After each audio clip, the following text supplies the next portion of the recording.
Hello, everybody. It's Auddy and Carp back again, here to talk Hello. about Chapter 2 and our endeavors with that in our RE5 SEG run that we're doing for New Game Plus.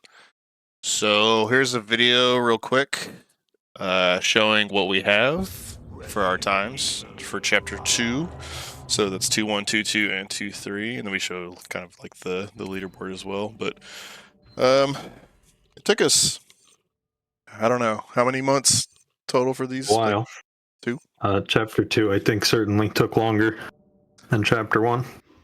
Definitely. I would say every one of these chapters, all three of them, they were unexpectedly difficult for reasons that we did not expect or foresee. So you can see here, we're beating the next closest that we know of, at least, is Snow, and that's a 13-second difference for just Chapter 2, which is kind of a lot for just one section of the game. It's kind of a lot. So I'm going to pull up each chapter individually, and I'm also going to kind of give you guys a little bit of background on like the times that we have and stuff written down on like possible time saves, etc., for each chapter. But for now, I guess I'm going to pull up chapter 2-1 and we'll just talk a little bit about each section in here and how it went and what we could improve or what we learned, all that fun stuff. We're able to immediately get a boost at the start here in this room. It's not much, but it is at least something, so you want to try to get that. As you've seen already with Chapter 1, if you've watched our Chapter 1 video, there's going to continue to be tons of boosting or dimming or whatever we want to call it. Shout out to the SS Bronin. Forgot to we named ship. this ship in honor of the old player Bronin. So shout outs to him. So this section is really mainly about Carp, I would say. It's the Chris players. This I would say it's throw hard. Yeah. is most of it. It's a pretty precise grenade throw. It has to hit 2 different tripwires, allowing Sheva to pass through there. And then this shot with Sheva is kind of weird as well, because you have to hit a very certain spot to... Yeah, I would say that looks deceptively easy. Like, it looks fairly easy, but there were plenty of resets where it was just because you couldn't hit that as well. There were several things. So let's go back to this grenade throw real quick. Just kind of look at it here, slow-mo. So he's having to throw it over a couple of these crates, and like it bounces off the top of that red one over there. The second one, yeah. And then is able to blow up the tripwire that I'm about to encounter here on Sheva's screen. It like blows up right in front of me. The timing is important too, or that'll stun Sheva. And then I have to, when we reset that if it stuns. And then the second tripwire is right here where Sheva is. And so if it hits both like that, then you're good to go. Yeah, and then Chris needs to follow pretty quickly as well. He can't get caught up too much. You'll see at the end here when we both hit B on the gate that we're there very much at the same time. We open it pretty quickly. So what makes this shot kind of weird with Sheva here is that I've got to hit the car in a certain spot. There's a guy over here, and there's also a dog you can't see. And I'm killing both of them without hitting these barrels. But I also want to try and get as far enough forward past these barrels so that I don't get accidentally caught. Because there's like a corner right here that you can get caught in. And it kind of ruins the whole thing because then Chris kind of like pushes Sheva into that corner and I can't get out. So I have to make sure I'm like around it enough so that when Chris comes by, he's not pushing me in that little corner where the bumper is there. But shoot it, and then you can see I kind of get it caught, and then I like slide around it. And then when we get to this, I'm pretty sure we don't even get a prompt. I'm pretty sure we can just get on this with no very prompt. Quick. So I didn't have a prompt on my screen. Flip is there. Yeah. His is there for literally 1 frame. 1 frame. Well, that's crazy. Okay. Yeah, so very quick. That was almost certainly the best one we had done in these attempts. Yep. I'm pretty sure that was a gold for... I have a... let me just show that real quick. I have a spreadsheet of like times. Oh yeah, it's not actually a gold there. And I have them written down, and each section that doesn't have a actual like split, I've written down for golds for us to keep track of, and we would go back and look at the video. So that actually was a gold, right? There isn't a split, but there's no split, so you can't actually see it. So now this truck, I remember us having some issues. Like we couldn't figure out why we couldn't get Sheva past the truck, and it was literally because of host. So you have to have Chris as host in order for Sheva to get past the truck. It doesn't work if Sheva's host. It just doesn't for some reason. Like something with the hitbox, the registration of whatever it is, but you have to have Chris host here in order for Sheva to get past this truck, and you'll see what I'm talking about. So like right here, there's enough room and the truck's hitbox won't hit her. And she's able to keep going. But if for some reason Sheva is the host on this part, it just doesn't work. Kind of makes sense considering how some of the Magini grabs behave when you're host. We thought it was maybe like a frame rate difference, like, oh, it's because 120, because there's a lot of random hitboxes that'll, happen, and you'll get grabbed by imaginary walls and stuff. And so we tried a bunch of different FPS situations, me on 60, him on 120, me on, but just like all this stupidness, and then we were like, oh wait, it's just host.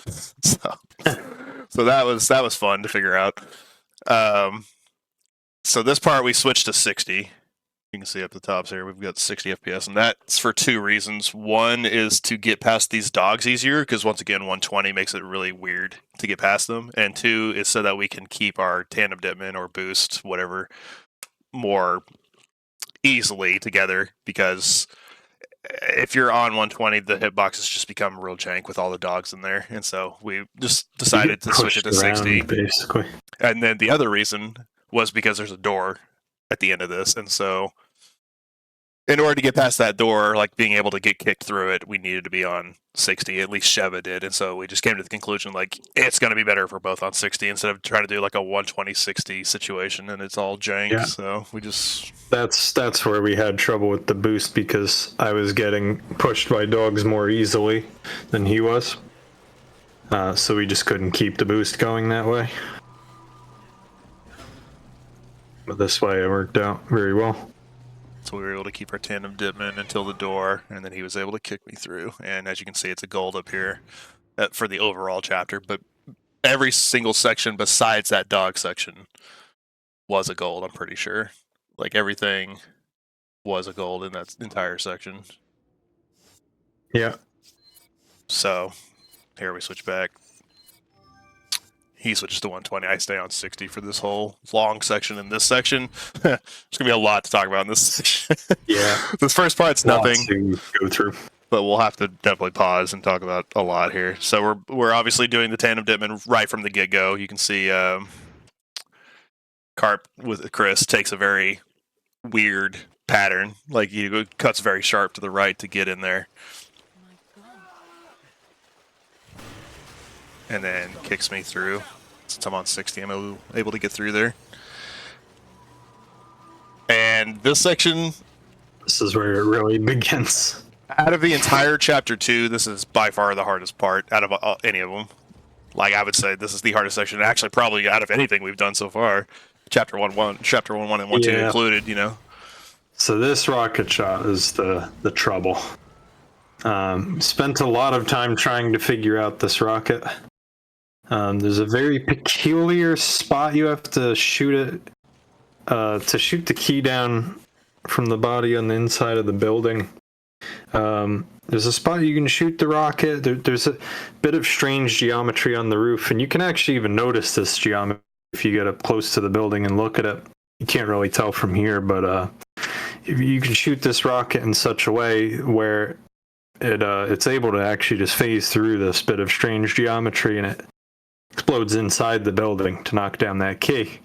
What we accidentally discovered on one attempt was there's a different spot you can hit where I don't think it actually even goes inside, but it really hits this perfect sweet spot where it both knocks down the key inside, and as you'll see here on Sheva's perspective, also blows up a small hut to the left of her on the outside here.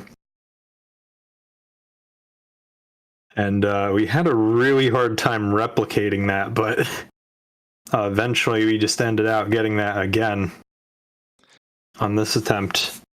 And that's really good because this hut actually gets in the way of what would be ideal movement a little bit. So a bit of time gets saved by that being out of the way as well. So normally, if I'm mistaken here, like correct me here. So normally, you're usually shooting on that blacker spot, right? That's the part that actually makes it go inside the house. But on this one in particular, that's where the rocket actually goes. Usually, I was aiming a little higher than the black, but not quite this high, I don't think. Okay. On most of them. But I was finding I was getting better results with aiming a bit higher, so I think that's why I tried to go even higher here. So I remember, like, pretty distinctly us getting a rocket shot to both knock down the key and blow up the hut, like, very, very early on. Like, it was like, it was maybe like first day of attempts type early. Yeah. And we were like, oh, okay, cool.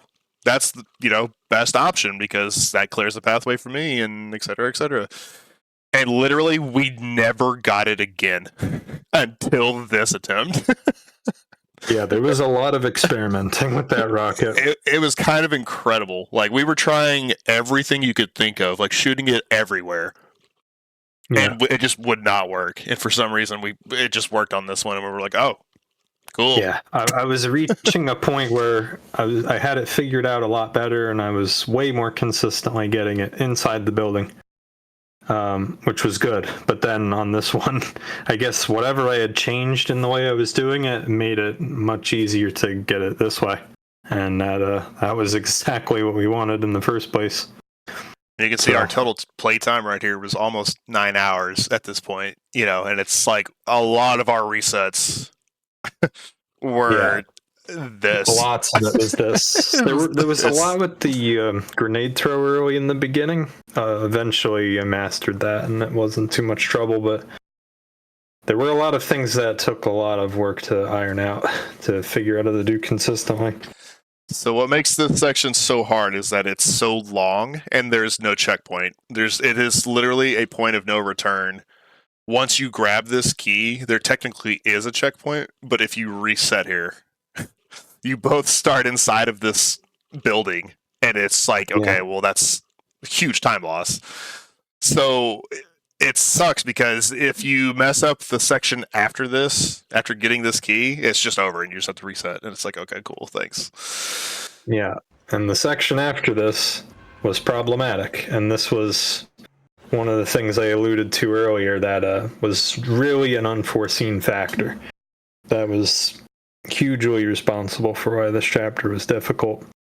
So the only thing I want to talk about before we get into the huge tandem dimming section is this key drop was one of the biggest things we found could be time save, and I still didn't get a perfect one here. I still lost. I think I had written down like 0.2 or 0.3, something like that. Yeah, 0.25.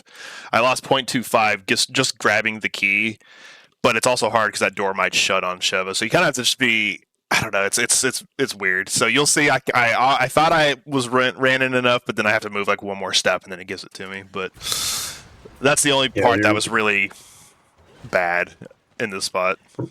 Really having to be careful there, not to shut the door. Yeah, so from this point we have one shot, and if it doesn't go right, you have to start the whole chapter over. And there were a lot of things that could not go right. Yeah, so right there, where Sheva's running through, you would have to turn left around the hut quite a bit. So this is the first hard part. Is he's gotta he's gotta get the divot active without being able to see me. You know, like he sees the map. He's looking at his map. He sees me coming, and has to just start running it in precisely the right time. So he's got to be in front on his screen. I've got to be in front on my screen, and then we're like, okay, cool. You know, so otherwise we lose time. It's like, so that part's hard. So you get that in there, and then you have to do it 2 more times. Yeah, right here. We had to do so much experimenting, so much trial and error on this part. And I'll rewind it after this, but I just want to like run through it real quick. Run it through once. It looks so simple in the finished product, but it's just boy, not. There are a lot of problems here. Yep. And you can see this is a huge gold, 0.52. But anyways, lots of runs were lost on that section. Oh, because like we say, you have 1 attempt on this part. Tremendous amount. If it goes wrong, it's all over. So we've tried different FPS, stuff here. We tried originally. I was throwing a flash grenade.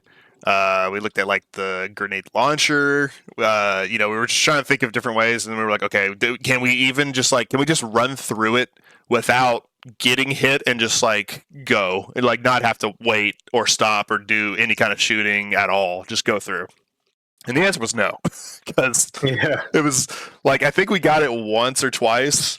But then we found out that it was basically just slower, because what we were having to do was like very much like manipulate our pathway. There's a ladder over here on this right side. Yeah, on the right side. And we were running underneath that to like make sure we weren't getting shot by these guys. And it's like, even though we had the Dipman active the whole time, it just the path was just bad. It was not good.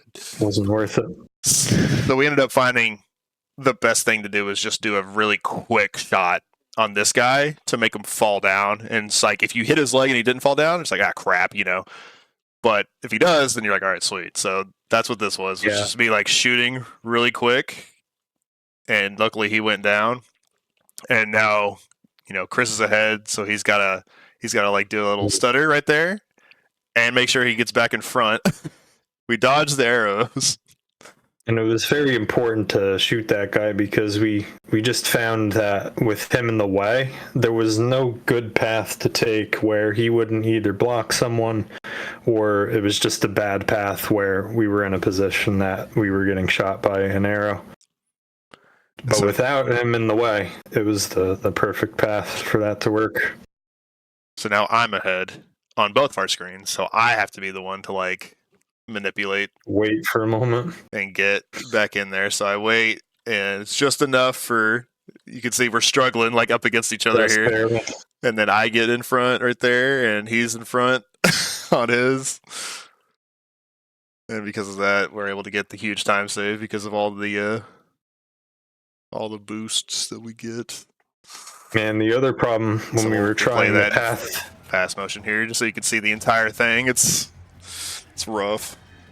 The other problem when we were trying the path under the ladder, I think it was because it was just so much slower, but it gave time for a lot more enemies to get involved past the fence. And we had a lot of runs where we jump over the fence and get hit by somebody.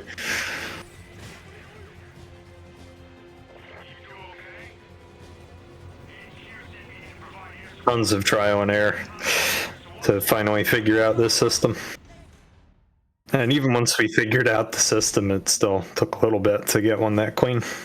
Once we got that and saw the gold, we were like, okay, we're done. Like, we didn't have to really worry about this next part.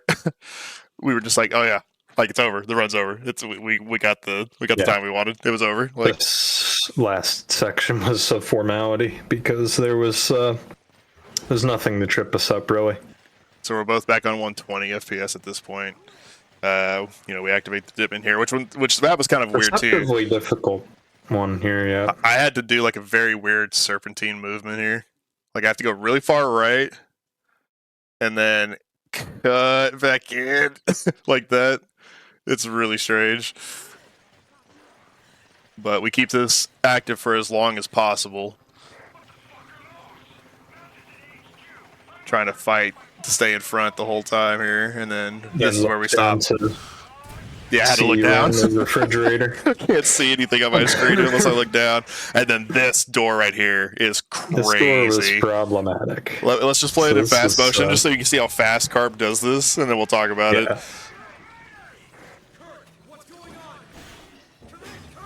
Like, that crap is immaculate. Yes. So good. But it is harder than it looks for strange reasons. So talk about it, Carp. Yeah. All right, so of course the whole purpose of the Gatling gun is for this trick. So the problem with it is you have to hold the right trigger with the control scheme we're using. You have to hold the right trigger to aim, press X to shoot. Now I have this X prompt to open the door as well. So if you didn't time this properly, you would just hit X to open the door, which to like an examine screen where it's like, oh, the door is locked. And the Gatling gun so takes you had time to do spin all up. of these inputs at really the right time to get that correctly without examining the door. And yeah, with the spin time of the Gatling gun, it was like this very strange psychological factor of the inputs weren't when you thought they should be. So you really had to develop a feel for when you're supposed to do all these sequences of inputs. And so many times I just looked at the door instead of shooting. And then immediately after shooting it, I switched back to a grenade. Before he kicks the door. Kind of be able to cancel that by kicking the door. And I need to switch to that grenade because it'll make me run much faster then in this next section. Because yeah, the Gatling gun actually does like slows you down quite a bit. Impede you. It's weird. But yeah, in fast motion, this is nuts what he does here. It's just part of why I'm not running with it that whole time too, which adds to the complexity of that shot, having to switch to it, hold down the trigger, press X at the right time. There's just a lot of inputs that were easy to jumble up in your mind. So the only thing we had to worry about at that point was just don't mess up the rocket shot after the checkpoint right here, because then the entire run's over. Again, it's, anything before this, as long as we didn't get to this checkpoint coming up on the stairs, then we could reset and we'd be back at the door at the very beginning of this like section. It's fine. It's like there's no, there's nothing lost.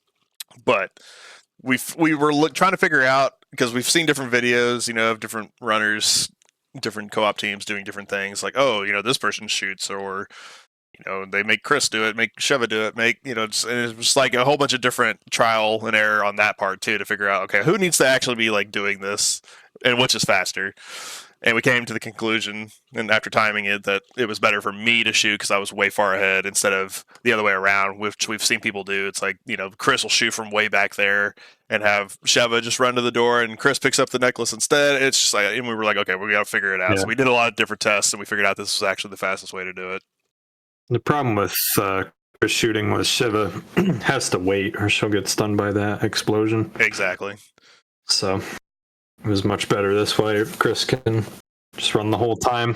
Another thing, I forgot about this, that we had attempted was me waiting right here. We did this for a little bit too. Yeah. I would wait right here, yeah, and we would activate the tandem dipman together and have each other get the checkpoint at the same time. Like, we'd be right next to each other doing the tandem dipman. And so that was another thing we had to test. It was like, okay, well then we're both here. Who should shoot? And is this even faster to do it? And it wasn't, by like a little bit. So we're like, okay, well. Which was great news, because that was actually very difficult to set up. It was rough. It was like, it was not fun. So once we figured out that it wasn't faster, we're like, oh, okay, good. Which is a big part of why we were relieved when we got through that last section, because we knew without having to set up that Ditman that this section would be pretty easy. So the only thing really that we have to worry about is Chris getting stunned, and so you'll see Carp stop for like a brief moment, just so Just very briefly. like right there, it was barely just a stutter step, just so he doesn't get too far ahead of me and get stunned. That's just for safety, essentially, and it doesn't even affect the overall time because you'll see here, I stay ahead regardless. So much so. That door was perfect. Like he Yeah. knew, looking at the map, you know, he can see his map and see how far away I am. He knew that I was going to be able to get through here without him having to like wait, and it was like the Yeah. perfect amount to where it was like not going to shut on me. Like it was so perfect. Like. And I'm still ahead, so much so that I actually delay hitting B on this door. Yeah, he waits to get far over there. I know that it's better if we're hitting this at a similar time. And he gives me ample room to be able to like get on the door as far to the left as I possibly can by going further to the right like that. Yeah. If you look at it in super slow motion like that, I did wait a small bit longer than necessary, but of course in real time it's very difficult to tell that.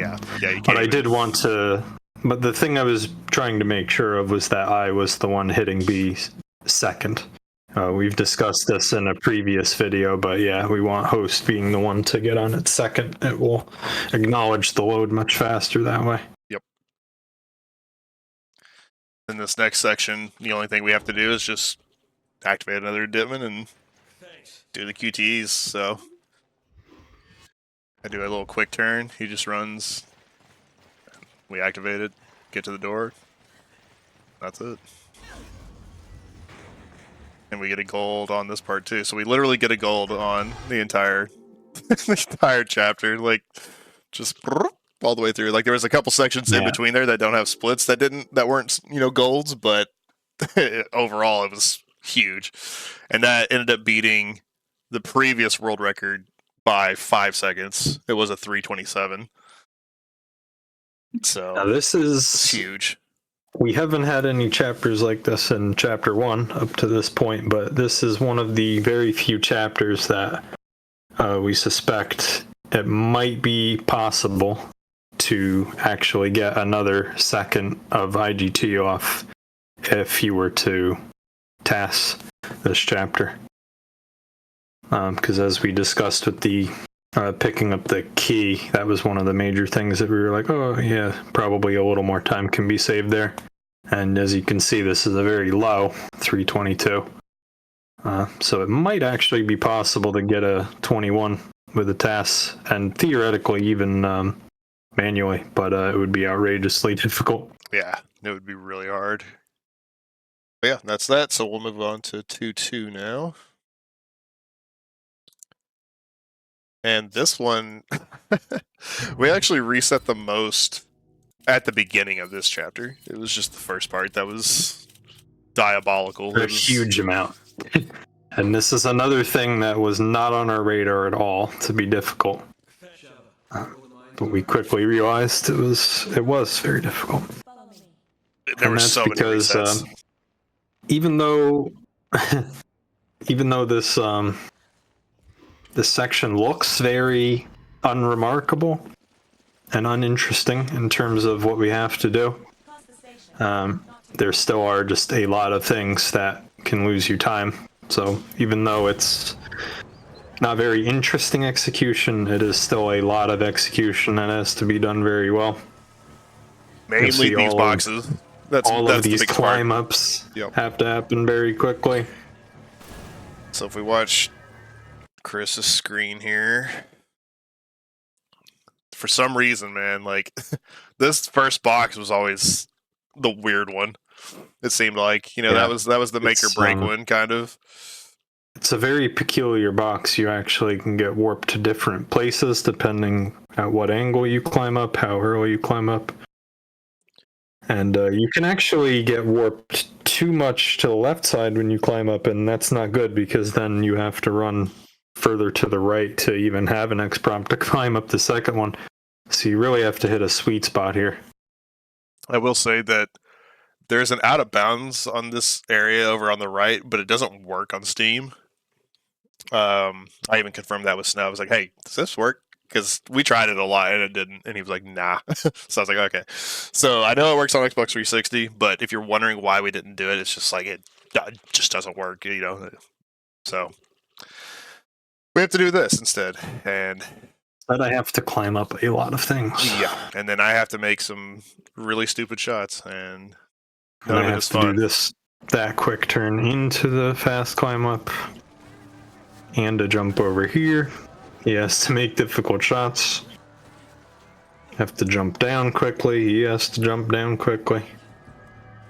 So there's just tons of X prompts that have to be done really quickly, and we got huge discrepancies in our time for this section depending how fast we hit those prompts.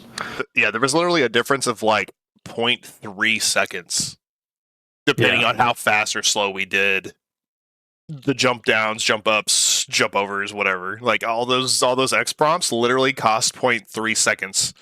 It's like a huge amount when we're talking about seg. Not to mention at the very start, the door kick. Yeah, it's just all X prompts. So, it's so weird. Like it's such a weird, section where you're like, oh, this is easy. You're just shooting stuff and climbing up stuff. No, like it's not for some reason. It's not at all. It's just so many different individual actions that theirs really add up if you don't do all of them really well. Like on this particular attempt, I have written down that we could save a potential of 0.40, so 0.4 seconds. And it's just half of that is the first part. It's like, man, that's just crazy. Like, But anyways, I have to make this shot here, and I've got to do it quick enough to where whenever I get over to the jump down, I'm there before the X prompt comes up, so that way I'm not late to this jump down. So you can see I'm here, and it should already be saying it, but it's not yet, so I'm having to like wait a second, which means like, okay, I'm ahead of where I need to be, and then I'm able to actually jump down. And this is a huge part of why all of Chris's actions are so important, because the faster he gets here dictates when Sheva is even allowed to jump down. So Chris takes that hit on purpose to top it off. So he gets out of the cart, so that way we can activate tandem dipping here at the very end. And this was a very difficult dip for me. If you go back, you'll see I actually back up a small bit to get into the tandem earlier. And it's very difficult to judge how far to back up and when to start running forward again. Because he can't see me at all. Maximize that. We tried to. It's very awkward feeling. We tried using I don't know why I went back to the beginning, but okay. You tried using the left bumper. Yeah, what is it? Left bumper to see your teammate or whatever. Look at you. You can see he kind of uses it for a second right here, just for fun. Looks at me, but not for any purpose. But it's just for fun. But we tried using that, and it was just like, nah, that doesn't help at all. It didn't work the way we needed it to. So that was very strange. So just so many actions that needed to be fast, and then you could do all of that correctly and still mess up that dipman. So then here we activate tandem dipman, and as far as I know, looking at other runs, everyone else, nobody does this. Everyone else does something different. They're either shooting a flash grenade to hit some of these guys, or they're doing some weird something, shooting them, or it's like we're the only ones actually just running straight through it, which is weird. And I don't know. I mean, it seemed daunting at first, but after a lot of experimenting, we were able to figure out some mental timers. So obviously we can't see to turn through these corridors. We can't really see anything, but we knew once you get past this corner, okay, just run straight. Don't move left or right, and just run completely straight for a set amount of time. And then once there's a corner right here, all we got to do is just tap right a little bit, then tap right a little bit, then tap right a little bit, every so often, just doop, doop, doop, doop, and then we're enough over right at that point where we're good. We just started feeling out where the geometry of this cave was over time, and we were just all right, yeah, this is easy. And then we get to this part, and this is where we deactivate the tandem dipping, because there was just zero chance of getting past these guys. So that's Without why I a have. flash, yeah. Yeah, that's why I've got the flash grenade. In fact, sometimes you couldn't with the flash because they would stumble in such a way that I couldn't pass them without doing a melee. Yeah, it was really weird. Like, or it would, like, he would get through and then I wouldn't get through. It was just like really strange. So I tried to shoot it as late as possible without stunning Chris because he doesn't have the shades on, so that could potentially stun him. But well, it was also he kept the tandem longer that way. Exactly. So, and then here you just kind of look at the tracks, like look down and look at where the tracks are, and you can kind of see glimmers of them. Follow it, essentially. Yep. And then this is where it gets dumb. We didn't lose this is, a lot of runs here just because we didn't get here a lot from the beginning section being so stupid. Yeah. But once we did get here, there was like a lot of stupid crap that kind of did happen, and we had to reset. This is another one of those parts that you have one shot because, again, this is a similar checkpoint in 2-1. If we reset, it puts us where Chris is during that checkpoint. In fact, even further back than that, I think. Yeah, no, I think it's like pretty far. So I decided to shoot these guys while they're still up here. I had tested shooting it, when the guy jumped down. It just made more sense to shoot him here. And what was weird about this attempt is I shot the dynamite in his hand, but he lived. Like the guy behind him, the archer, died, and he lived. It jumps down, but then dies. And so that was kind of weird because I had to I wasn't expecting him, but I was like, oh, okay, I've got to kind of go around him. That's weird. And then it's really up to Chris to just be as fast as possible with his quick turns. I tried to do a quick turn here, and I miss it, but it didn't matter for me. So the archer that's here is dead. I shoot this guy to get him out of the way for Chris. And then there's this guy that almost gets Chris. Like he was coming. And I thought, watching back, I was like, oh my gosh, how did you get past him? Because I thought for sure he was about to block him or something, or he was going to get stuck on the wall with 120 FPS or something stupid was going to happen there, But luckily, there's enough room for him to get past. Yeah, fortunately, he just stopped at the right time for me to pass through. And then I come up here and hope the archer doesn't shoot me quickly and shoot both of them with the rocket to get them out of the way, and hope to God, because this did happen one time, that they don't drop money and the money's right in front of the elevator, because then you have to pick up the money and can't open the elevator, and then it's over. You just reset the run. And that definitely happened one time where we were on a really good one, and it was very unfortunate. If you're familiar with RE4 speedrunning, think money in front of jumping onto the Salazar statue hand. That's exactly. Except it ends your run. That's exactly, dude. It's so terrible. I don't know why I went back to the start again, but anyways, just try to play this real quick. So really and truly, I've got to get to the elevator quick enough to be able to hit B, and that way I can say, come on to Chris, and that way he can also spam B, getting on the elevator, so that he's pressing it as quick as possible. As quick as I can. With those ladder climb-ups, I was buffering the quick turns. I have to make sure I'm fast, he has to make sure he's fast. It's just very dependent on each other to be as quick as possible. So this part, we activate Dipman again, just for a brief little bit here at the very beginning. And he shoots me up the stairs. And what's funny about that is I was talking to him, I was like, you can't even see me. Like, he just shoots blindly. He's like, once I know, he knew once he gets to whatever step to just shoot. But he can't even see me because I'm technically behind him on his screen. As it usually goes with these one-shot things, I just do it earlier than I think I should. And then if I fail it, she just gets stunned and doesn't go flying. And then we can just reset and try again. But this is another example of one of those sections where it's like, okay, we have a 4.31 on this section on the detail timer, the segmented timer. So I write that down.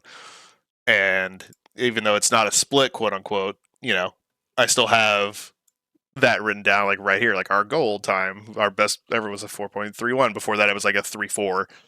So just having little things like that written down is huge, because then you're like, oh, this was this was bad and we can reset because there wasn't a checkpoint, so let's go ahead and reset it, So write down anything you possibly can when you're doing runs like this. Yeah, the information is enormously valuable. It's a big part of why we're able to achieve these times is for just being very diligent with collecting info. So let's talk about how we set this up. So I do the quick turn where I use the left bumper to like lock onto your teammate and then just immediately press left trigger to like aim or right trigger, whatever it is. So yeah, it's an instant turnaround if you do that instead of having to do like a double turnaround. It's just instantly on there. He does a double quick turn, and then one right there. He does not do one here, but I do just to get a better angle because I want to be very far to the right when coming at this door, so that way I have a better angle to go left because I've got to cut. He's got to go a little bit far right. I've got to cut in left. That way I can get in front of him on my screen, and he can still be in front there, so we have Dipman active. So it's quick. It happens really fast, but like yeah, we both have to take a particular angle to make that one work. It's kind of like a scissoring type of intersection we do. And then it's active, and we're able to run up all the way to the ladder. There's a long distance to be moving faster. Yeah. Like this guy with the shovel was affectionately called Shovel Knight. Yeah, we named him. He would get in the way sometimes. He was a weirdo. But yeah, really, I just stay down here and make sure I live, and he's got to make the run. And I do remember there was one time you messed this up somehow, and I don't remember what happened. I don't even remember. I hit X too early before the prompt was actually there. I basically cut short how far I ran. But then accidentally did jump down after that, and it just got the checkpoint, and we were like, oh! Yeah, because I was spamming X so hard that basically I hit it too early, but then I inched forward until I was there. So the first part of this chapter, like we said, we had a lot of resets on, but this part was basically the hardest part, in my opinion. Like the first part wasn't quote-unquote hard, it wasn't in our control, kind of like those jump ups were like, did we get them fast or did we not? Cool, great. Well, but it was this very part much in our control, but it wasn't mentally taxing to do. Mm-mm. But this part was horrific. It was so bad. So you have to, first off, you have to make sure you jump down at a correct spot here. So you can see like Carp takes like a really sharp turn to the right, and I'm going like straight forward. And I have to jump down like Sheva has to do the animation where she's jumping down on the very far end of this thing. Like you see how I kind of like warped over here? Because for some reason Chris falls down faster than Sheva in this game, and Sheva climbs faster than Chris. So it's him jumping down, he's like ready before I am. And so if I jump down any like closer than I do there, then I'm not far enough for us to be able to activate Dipman like quickly here. Like I'll be like too far behind.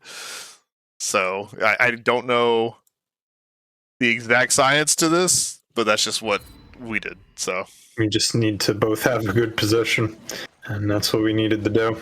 In fact, and this wasn't one of them, but you can see I just barely had to wait. In some instances, neither of us had to wait at all to get it set up if we executed that really well. God, I don't even know where to begin with this. This is a nightmare. Really bad. It's really bad. So this turn, we tried several different things, just like trying to figure out how we could keep Dipman active. And it was like we discovered for some reason holding Dipman when going uphill seems to have some issues with it. There was like also other stuff that we couldn't even control. For example, this corner that we're at would jump out and grab one of us on 120 a lot. And so we had to just like take a very particular route around it to not get stuck. I do a quick turn once I get enough past it so it won't grab me. And When I he don't do a quick turn. goes really far right, and then I have to cut in. It was just like so much stupidness. We tried countless different combinations of actions there It was bad, dude. to get something that worked. Like we were like, do I need to run with a nade? Like, we were just like, what's happening here? Like, it was really bad. And then even once we did figure out the system that worked, it was still really difficult to actually get it. Yeah, because then there was times where we would like get shot, or we would get stunned by a dynamite, or like this guy would be in the way, like this, and it's just like it was a lot of RNG. And somehow we were able to get past that guy and maintain Dittman, and we don't know how we did it. Like, it was just and pure luck.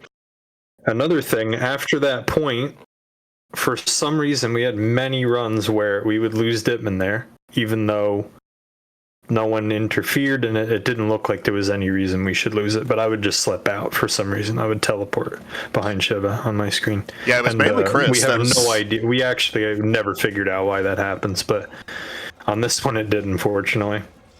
They were just all this was just riddled with problems, this section. Like, we sat here for so long, man. Like, all the things within our control were difficult, and then there were so many things out of our control that we just had to hope didn't mess us up. Yeah, legitimately hours spent on that section. Not in this particular attempt, but overall, just trying to figure it out. And then we get a very clean double B here. Like, super good. Yeah, this was essential, because if we do this with bad timing, one person can kind of push the other out. Yes. Because of the positions that each character snaps to. Because you see how, like, Chris, like, warps past Sheva, and there would be times where, like, we would warp and it would just, like, the other person even couldn't get on at all. Or there would be, like, a guy that would jump down there sometimes. That was really fun. Yeah. Like, that guy was cool. Like, but yeah, this was really fast.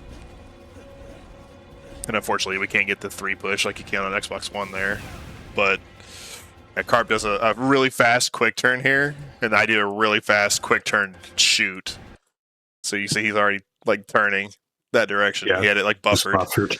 Yep. So then he just lets go, and then I do an immediate quick turn, aim down, and shoot, and it knocks him forward into the cutscene.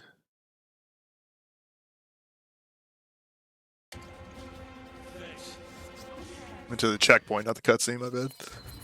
And then here, just the fast Batlago, Papa Karimu. This is pretty standard issue. Once we got to that, we were relieved, and we were just like, all right, we just have to get this done. Just get it, but you can kind of see where we shoot. We were both just shooting these, like, basically without even really checking where we were aiming. We knew roughly where we needed to aim, but we were just trying to rip them out really fast. Yep. And you want it to where he's, like, dying, like it's fading to black while he's basically, like, still in that animation of falling. Like, that's already fading out, rather than there's sometimes where you'll shoot him and, like, only one rocket will hit, and then, he'll fall down and it won't do anything. But it's like, if you know that he's, like, dying, like, mid fall like that, you're like, okay, sweet, we got, like, the fast one. At this point, we had already gotten a 341, but we knew 340 was possible, and we were like, okay, we got to go get it, dude. Like, we got to go get it. Yeah. And this ended up beating the world record by 3 seconds. The 343 was the old world record. So this chapter is just way harder than expected for a number of reasons that really weren't on our radar. We just couldn't have known. And like I said, we could have saved another 0.4 to get that 40. A 0.4 more we could have saved, but that would still be a 40. However, that still does help in terms of your overall seg time, because every centa and millisecond that you get shaven off will count towards your main goal in time on RE5, unlike RE4. So it's like, we could go back in and save that 0.4 and it would actually still matter, but, like, we're not going to, because that's so much. And then we've got 2, 3. So let me pull that up, and that's the one we've We just recently did that one. When did we actually complete that one? On the 17th of November of this month. So this one was interesting. Going into this chapter, we thought that the world record was a 418, which is what Snow and I had back in like 2018. And then come to find out, we found out from Snow that he's like, hey, I've got a faster time than that. And we're like, oh, okay, what is it? And he was like, it's a 4:15. And we're like, oh. And so, we watched that and we're like, oh, okay. But I think more time can be saved off. Like, sweet, let's go get that then, that's our goal. And he also has said that he has a 408, which we don't know if there's a video for that or not, but we aren't sure how that's possible. I'm just going to say it that way. I don't know how it's possible to get that time. Let's put it this way. We're not saying that Snow's lying about that. We just think that he must be misremembering something. Because as far as we can tell, that's literally impossible. The only thing we can think is if he were to do everything we did here, and then there is something on Xbox One that is version specific that can be faster. But also, there's things we do here that shouldn't be possible on Xbox One. So we're pretty sure that's literally impossible, and that he must just be misremembering something with that claim. It's like if you could combine the two and be able to do the Xbox One fast truck and also be able to do the one cycle in Desu's, and yes, like that time is, I think, possible. Maybe still not even possible. It might be like 1 second. 409. Yeah, 409 might be the time that you could potentially get in that scenario, but otherwise, we were like, okay, 415 is the time to beat. Though, Snow also wasn't like strictly claiming he did that either. No. He was just kind of like, oh, I think I did that. And he was like, it was years ago too. And so he was just like, I think that's what we had. It was something like that, We're just like, oh, okay. But like the for sure video that we saw from him was a 4:15. So we're like, okay, we're gonna count that as like the world record and try to beat that time, and see what we can do. So we don't really need to watch any of this part. We can just kind of talk though about a couple things while we're like waiting to get to the actual parts that matter. One of the things was, well, there's like a few, but we were looking at what times we could get after like getting certain golds, and like we have a lot of things written down inside the Indesu fight that aren't actual splits. And on our first attempt, we ended up beating the world record. We got a 4:14, and we were like, oh, okay, sweet, like, but we can still do better than that because we still had things to improve on and things to test. That was just like let's just try to run through it and see what we get type deal. So we got the 4:14. We ended up getting a 4:12. We knew 4:11 was possible, and then we were like, oh wait, no, 4:10 might be possible too. And we really weren't sure about the 10. Yeah, we were like, oh no, that's like, cutting it close type deal. But we knew 4:11 was a thing, and so we were able to skip 4:11 and somehow get the 4:10 on this attempt. It was insane. So we went from 4:14 to 4:12 to 4:10, which is awesome. Like I will obviously take that. Yeah, but we were just like very surprised by it. Yes. Yeah, we weren't even sure the 10 was possible. We knew for a fact 11. Like a low 11. Basically, we did what we needed for the 11, and then also discovered additional time save that we basically weren't sure we could get at the same time, and managed to clutch the 10. So this truck is the thing that you can do faster on Xbox One. I'm going to skip past this little part because it's just more shooting random NPCs. But we figured out basically the best way to do this on Steam to get the fastest time. So you'll see how it goes here. A little bit particular.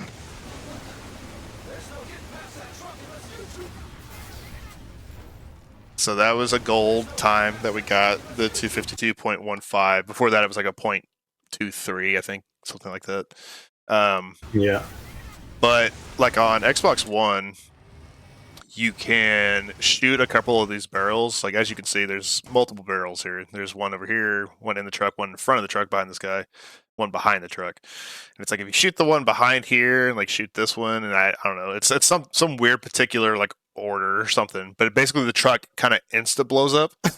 It's just like boom, like as soon as you get here and shoot one of the barrels, it's just done. But what we found was in the past we were trying to shoot some of these barrels and we figured out that it was actually slower to do that on Steam. And instead, if you just blow up this one barrel and then just shoot the bed of the truck right here, like both of us, that's the fastest way you can do it. And we would reset knowing we were using the audio cue of the guy talking as the point of like, okay, this is where we need to stop shooting because we don't want to accidentally have the truck blow up and it be slow. So you can hear the guy talk real quick.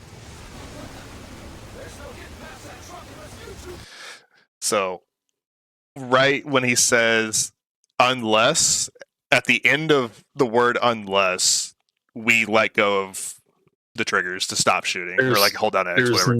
There's no getting past that truck. Unless. Yeah, unless. Unless. Now, also in my shooting, I hit a dynamite that one of the guys was throwing, which don't necessarily have any proof if that's a relevant part of making this fast, but we were intentionally getting that. So we knew we wanted the truck to blow up when the guy was saying you, unless you two do something. Like, so if we stop shooting on unless, and the truck doesn't blow up on the word you, then we would just reset. And we just kept doing that over and over and over and over until it blew up. Yeah. Interestingly, I guess maybe we should put a video for this. We had one attempt where we did accidentally blow it up when we didn't want to. Mm-hmm. And I reset exactly when it blew up, I think, and we entered a weird glitched state. Oh, yeah. Yeah, I've got that. Where it was only on Chris's perspective. Yep. Yeah, I got that. It's right here. Hold on.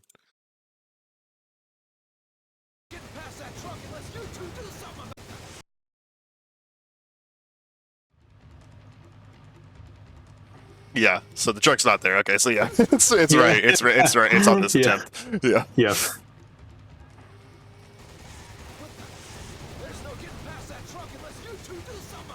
So this is before we knew when to stop like shooting. So you can see the truck blew Yeah. up, and we reset. This is actually when you were resetting. Yeah, I was host. We were sure who to be host. And so I was still shooting the truck this entire time. Like I'm still shooting it like as if it's normal, and It was Carp's just like, normal. "What are you doing, dude? Like, what's happening?" And I'm like, "What do you mean? Why aren't you shooting?" He's just saying like whatever this is, and I keep resetting, and that's why it keeps going black. And he's like, "What?" Like, it's like, "What's happening right now?"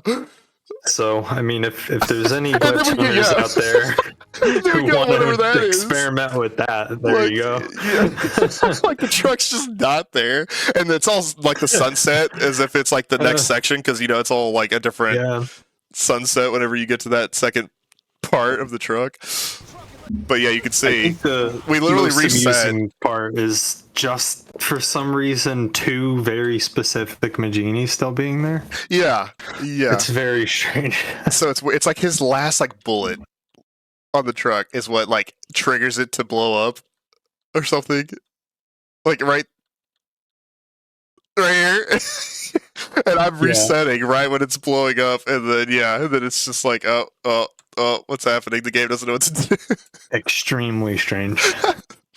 So yeah, that was fun.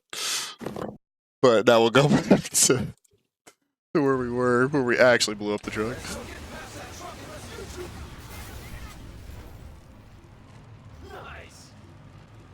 So yeah, you can see like the sunset here, like it's this is what I was looking for on his screen. But on my screen, I still saw the regular truck and everything. And I was just like, what's happening, bro? Like, why aren't you shooting anything? And I was like, what's happening? How do I explain that? Yeah, you're like, there is no truck. I was like, what do you mean there's no truck? What are you, Matrix? There's no spoon? Like, what do you mean? Like, yeah. Like, what are you talking about?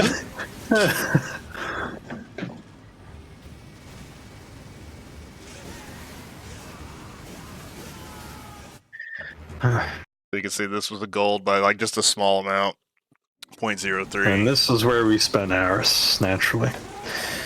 I will say the entire difficulty of this chapter was mental. Oh, absolutely. Like we would spend. This was just annoying to deal with. Trying to get what we needed on this Indesu. So obviously you have to be on 30 FPS for this section to even work for the one cycle, so let's, we're switching over to that real quick, and there's no like reset of a checkpoint or anything like that, or in terms of like there's no resetting back to the inventory screen menu. So like if you had to go to the bathroom, you had to just have whoever was the host like keep resetting, or if like the host had to go to the bathroom, like the other person just had to like survive and make sure like we didn't die. That fortunately never happened actually, but no, we were worried about that. Okay, so let's talk about this now. Okay, so what we found is the fastest time that we ever got for Indesu to start walking away at this point was a 7.23, and we only ever even got close to that 2 other times, I believe. We would normally get something in the 7.7 range, was like, a good fast time, and then nothing faster than that. And what we're talking about is this detail timer. So like the start of this section, we would normally get something like a 7.7 if it was fast. So we were trying to look for anything that was under 8. And you can see this one. Would be where our best time of him walking away would be. And we get, I think, a 7.8 something. Yeah, he's starting to walk away right now. Yeah. That's when he's walking, like he's like, oh, like staggering and going back. Now, this being said, we basically would get anywhere from that 7 point something all the way to like 12 seconds. Obviously, we reset once we saw it go past 8, but there appeared to be no discernible reason for why he just takes way more damage some of the time. We just don't really understand why this is, but we basically we just have to grind away at that until it's as fast as it needs to be. And here at the bottom we have some calculations of like some of those quote unquote golds that aren't splits, and we've like added them up to see like what theoretical best time that we could get is, and it's a 4:10.50, so literally at the halfway point of a 4:10 you can see there on the screen. But we're gonna come back through here real quick, and you can see like basically as soon as he starts to wind up for that big hit, if he's not walking away like right when he's like starting to do that wind up, it just reset. It's just not worth it. And then these patterns, so there's 4 different patterns you can get here, and this is the best one. This is not the only one you can do it with. There is another, but this is by far the best one. The other one you can do it with is if on his left shoulder, so on this right side of the screen, instead of it being on his chest, if it's on the shoulder, you're good. As long as the one on the right arm, on that left side of the screen, is there, you have to have that one, period. Like, that one's a non-negotiable. But the one on the other side can be in either spot. You just have to have the one on the arm, like, period, for this to work.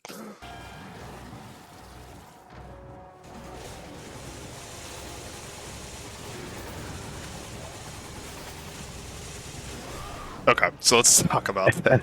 Now, if you've seen any Indesu, you'll know that was ludicrously fast. Pretty proud of this one. Chris is going to shoot the plaga on the left over here, on the left side of the screen. And Sheva is going to shoot the one on the right. And before Indesu goes to walk away, he's like about to start walking away, like right now. He's about to start doing an animation of like turning to walk away. Chris needs to then shoot this barrel, and that will stun him from walking away. But what it also does is it blows up that plaga a little bit. Like, it does damage to that plaga, and if the plaga is not on his arm like that one is, then it doesn't do damage to any of the other plagas. So we have to have that one there so that it does damage to it.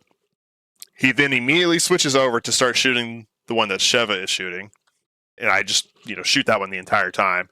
And then we know by feel and by how much time like he's like staggering around and stuff when to switch back over to that other one, because this one, if we've done it correctly and Sheva hasn't missed like any of her shots, should blow up right before this like stagger animation is like done.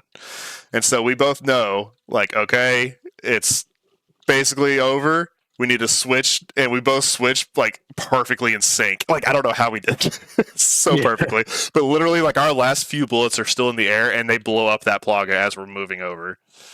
And we both move over to this plug on the arm over here and start shooting it as he's turning. And if we're super fast about it, we'll blow this plaga up before he can even get fully turned around to start walking towards that other barrel. In the past, people would use this other barrel over here as like the last part of this sequence to knock him down. Off. Exactly. But we were like, we don't need that barrel at we're all. Able to finish it off before it even gets there. So you can see it's blowing up right now.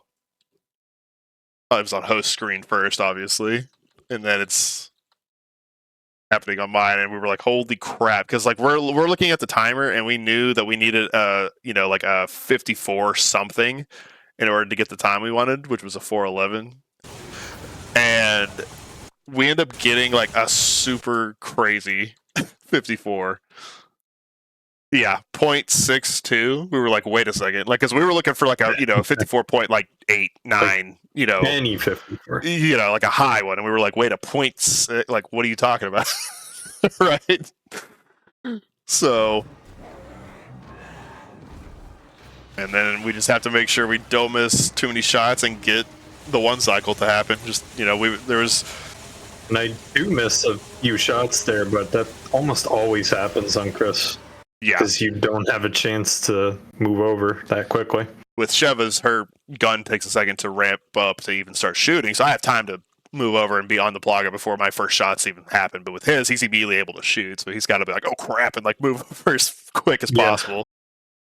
And then you essentially hope, because it's the same story with all of these plagas where the damage is just legitimately random for some reason. Yeah. And there was probably 2 or 3 other attempts where we had gotten to this point where we're like, oh, we had like a 54 or like a really low 55. Like, let's see what happens. And then it just wouldn't blow up, you know? And we're like, okay, like, cool guy. Like, yeah. Same for the smaller plagas as well. Like, oh, yeah, for you might execute it really well and just didn't register all of the damage this time. And yeah, we have no clue why that is, but so much of this is luck. Oh, another thing I wanted to mention on Sheva's screen, I started aiming low specifically on this. So we would shoot him in the head, but whenever he would come back after doing the stomp, I would specifically try to shoot low, like towards his neck. So it was like hitting his like chin / like, almost chest and neck area. Like I was shooting really low, you can see. And for some reason we found that was like better. We don't know if like, this has been a theory from like way back in the day too, where especially on the big plaga to try and get the one cycle, we try to shoot in different spots because we think that for some reason like damage might overlap. Like there might be like different hitboxes, and if we're hitting the same hitbox, it's not registering every hit. Don't know that that's true. It's a theory. We've thought about that for like a long time. And so my theory here was like, okay, well, if we do that on the big plaga, why don't I just try to like make sure I'm not shooting in the same spot that Chris is shooting? So that way maybe it's doing like double damage like it should be, instead of it just being single damage registers every time, So I was like, I'm going to aim like really low on purpose. And as long as I still see his head like moving and like it acting like it's hitting a part of his head, which it was hitting the chin, then I'm just going to like stay there. And you can see he's shooting more on the forehead. And so hopefully, that we were like, hopefully this makes it better. And like we over time kind of found out like, yeah, it kind of seemed like we got more faster attempts that way. Yeah. Overall. So no concrete proof of this being better, but we were getting better results. So lot more sevens, like 7 second of him walking away that way. Mm-hmm. More frequency. So not better every single time, but just more frequent good ones. That is like the fastest down you can ever kid on Index. That was I'm so fast, disgusted dude. by it. It's I'm very proud of our execution there with just the aiming, the timing, and the aiming was spot on. you can see like Chris kind of aims a little higher on this plaga. Sheva aims a little lower, just so like we're hitting different spots. You know, that's just kind of how we've always done that. And my timer says a 4:11, but I'm not host on this. Carp was host, and his This said a was 4:10. A little scary. Yeah, he was like, Know "Oh, what we got that the was gonna 4:10," mean. and I was like, "Oh, wait, mine says 4:11," and we were like, "Oh no, what is this? What's this about to do?" Like, because we had thought about this. We're like, "What happens if one of us has one of the seconds and the other one has the other second? Who's it given to? Is it host? Is it just the lower time? Does it? Which one does it choose?" Like, We actually really wanted to find that out, but this wasn't the moment we wanted to find out. But fortunately, it did go in our favor. yeah, it was scary though. It was really scary. Because I think Carp said you had a 4:10.96. Yeah, it was barely. I think a 97, in fact. Yeah, and so it was like, oh man, that's literally like on the cusp of it being. We were like, oh, how's this gonna count? Luckily, Yeah, it was a 4:10. and it's not unheard of. I don't know if maybe you'll remember, Audie. I don't think this was on Steam, but there are some extremely rare cases of partners getting different IGT times. Yeah, I've heard of people having that happen. We I don't were know that it's very ever worried happened about that. to me, but that would be not fun. I don't even know what you would do. I'd be so mad. But yeah, you can see our times here: 3:22, 3:40, and 4:10. And then once again, the overall chapter time. So yeah, that's chapter 2. The next single chapter we're doing, obviously we're doing this in order, so 3-1. But 3-1 is a very interesting chapter that we're very looking forward to because it has a weird history about it in which it is a time that has stood for a very long time. And it is on PS3 of all things. Like, it's like, okay. Somehow. It has yet to be beat on any other version. It was done May 26th of 2010. So this thing has stood for 14 and a half years. It's going to be interesting to try to beat this because no one else has been able to do it. And we think we can do it with the knowledge of Tandem Ditman now, and we're going to see how that goes. So we just have no idea how they did that kind of time on PS3. So we're going to try to figure it out. The only thing that I've been able to think of is that maybe they actually had some of the knowledge that we have now all the way back then, and that knowledge just never made it to anyone else.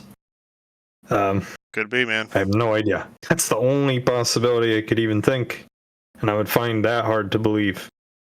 So it's going to be very interesting to try to figure that out. It's also just a very long chapter, and we expect it will be one of the most difficult chapters in the game. So look forward to seeing that. Otherwise, I guess we're going to sign off here. Thanks for watching, everybody. And be sure to watch all the other chapters if you haven't seen some of the Chapter 1 ones on our Convergence Speedrun channel. But that's all I got. Anything, Carp? Nope. That's all. Thank you guys for being interested, even having interest in listening to us get into the nuances of these ridiculous runs. All right. Well, peace out, y'all.